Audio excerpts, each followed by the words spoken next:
Early on, I saw it as a group I didn't think I would belong to because it seemed kind of this elite thing that, you know, being a professional writer, I was a stand-up at the time. I remember the old Writers Guild library and thinking, oh, that place looks cool. What is that? I, joined the Writers Guild, from my first job and everything. It was great. I had already belonged to Actors Equity, which was my first guild, and I was still the most proud of joining that first, because I started from the theater. And, of course, SAG and AFTRA, being a performer. But Writers Guild was different. Writers Guild, I felt like, wow, I'm in the Writers Guild.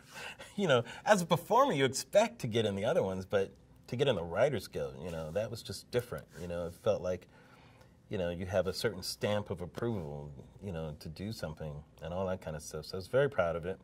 After the Bernie Mac show stuff happened, I felt like even though, that was a big bruise and all that, I felt like, wow, Larry, you've done a lot already. You should give back in some way and find a way to do that. And I decided to run for the Guild, for the board at that time. But for me, it was a way to kind of give back and kind of just do service, I guess, was how I looked at it.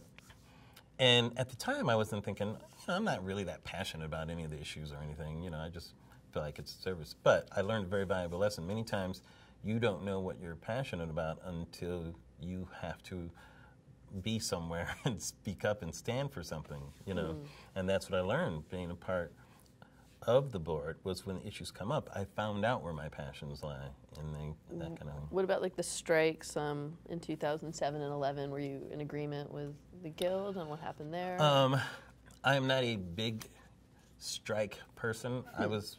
In 2007, I was on the negotiating committee, and me and a couple of other people were, I wouldn't say we were anti-strike, but we were more of, strike should be the very last thing that should be, on the table here, and we're very cautious about it. And for the reasons that turned out to be true, so much money was lost, especially by middle-class writers and lower-class writers, that's what you're striking for anyway. You're striking for basic minimums. You're not striking for rich contracts, You're striking to protect writers at the lowest levels. And those writers are going to be the hurt most by strike, so it's ironic. I understand why you need to strike, and I understand how difficult a strike can be. Both of those things are true.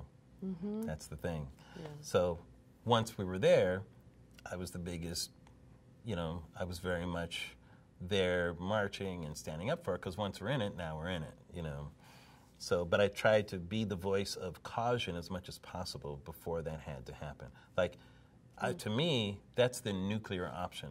And the nuclear option is not just a phrase, it means you are starting a nuclear war. And a lot of destruction happens in a nuclear war. So I approached it in that way.